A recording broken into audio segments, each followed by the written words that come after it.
Hey, it's Spencer and Jamie here from Military Money Manual Podcast, militarymoneymanual.com. We are doing some quick hits, some shorter episodes.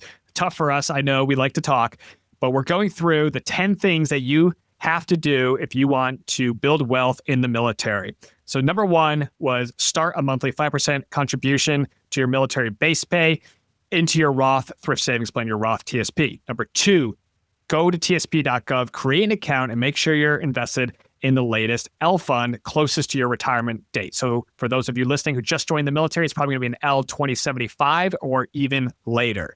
Number three, save $1,000 for an emergency fund.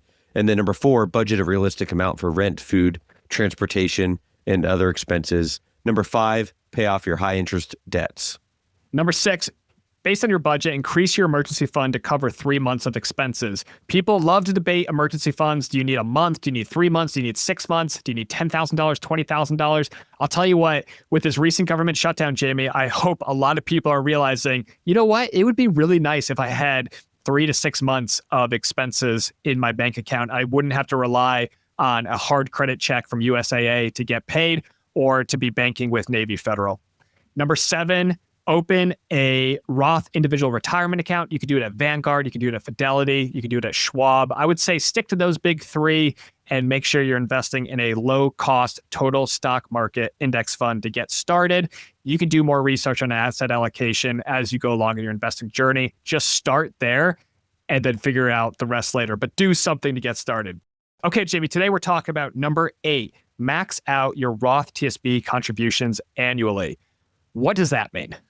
Okay, so there's a couple sub parts of this one as well, just like last week. If you missed any of the previous episodes of the season, go back and listen to it so you don't have to recap. But your TSP is your employer-sponsored retirement account. We talked about this back in episode 1 of this series as well, where we talked about starting out with 5%. But now there's a maximum amount, the annual contributions you can do. At the time of this recording is $23,500. Look up what it is for the current year that you're listening, because it does change annually or every other year on average. But you're going to increase your amount to where each month they're taking the proper amount of pay out of your paycheck, sending it to TSP, to where at the end of the year, ideally in December, and if you're under the blended retirement system, which most of you will be, it needs to be in December so you don't miss out on any match, then you'll hit the $23,500 or whatever the current year's maximum is. And then we did a deep dive in past episodes as well, and we'll link those in the show notes, where if you're deployed, there's some extra things you can do, and you can actually get above $23,500 contributed when you're in a Combat Zone Tax Exclusion area. So there's a lot of nuances on this. The summary is that you're going to jack up your contribution percentage and try to get as much money as you can up to the amount of the $23,500 currently to max out the account. And the reason we're doing this, Jamie, is because of the triple tax benefit of military pay. So military service members, a lot of our pay is very low taxed. So for basic allowance for housing, BAH, basic allowance for sustenance, BAS, those are allowances, and they're not subject to payroll tax, the 7.5%. They're not subject to the federal income tax. They're not subject to state income tax. So there's a huge tax saving advantage that military service members have. You can take that very low tax pay and you can put it into a Roth account, a Roth IRA and the Roth TSP. Today, we're talking about maxing out the Roth TSP. And then that money can grow untaxed till age 59 and a half, where you can then access it again untaxed. So while it's growing, you're not paying capital gains tax. If you rebalance, you're not paying tax on any dividends received. It just keeps growing inside your Roth TSP. And then you can access it completely tax-free after age 59 and a half. It is an awesome advantage that military service members have. Not enough of us take advantage of it. And I think it's definitely one of those things that if you want to achieve financial independence, you should be looking at maxing out your Roth TSP. Now, I will say it can be challenging, especially on the enlisted side.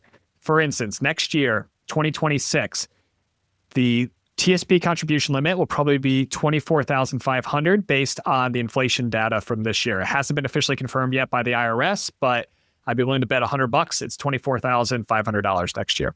For an E5 with over 6 years of service, that's a 49% contribution rate to put in $2,000 a month, about $2,000 a month for from their base pay to max out the Roth TSP by the end of the year.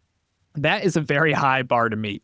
On the officer side, like if we look at, let's say, a captain 03 over 4 years of service, it's 28% of your base pay. That's still a very high bar to meet. I mean, most Americans are barely saving 5% for retirement. So what we're asking you to do here, this is getting to be more advanced. All the other steps we've talked about so far have been just the basics, like the hygiene, like the stuff that you need to be doing with your money.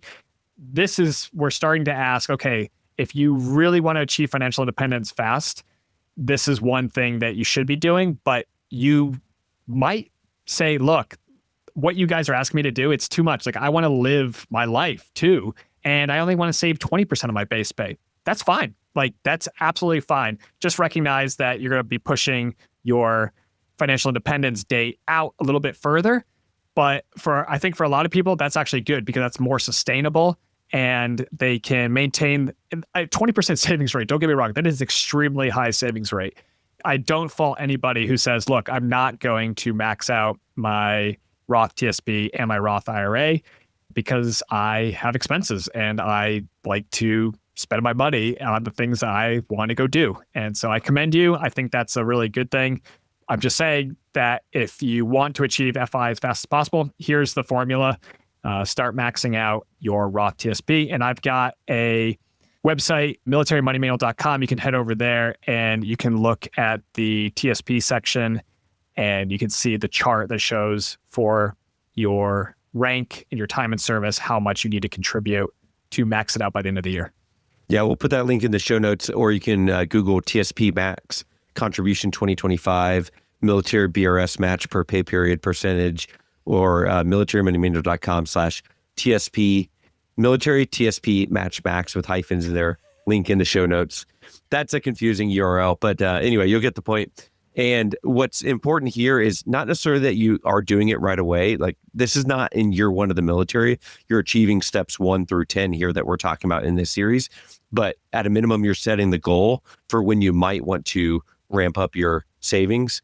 And this is important because the sooner you start increasing your savings, then the compound interest and compound growth takes over for the money that you're setting aside, versus starting when you're 40, you're going to be way behind compared to someone that started when they're 20. Even if you start when you're 20 and you do it for 5 years and then you have to slow it down because you get married and you start having kids or whatever, but starting soon is one of the most powerful wealth building tools that you can do. So consider when this might work for you, and then when you can, especially if your goal is early retirement or to be comfortable in traditional retirement, then you're going to want to look at maxing out the TSP while you can.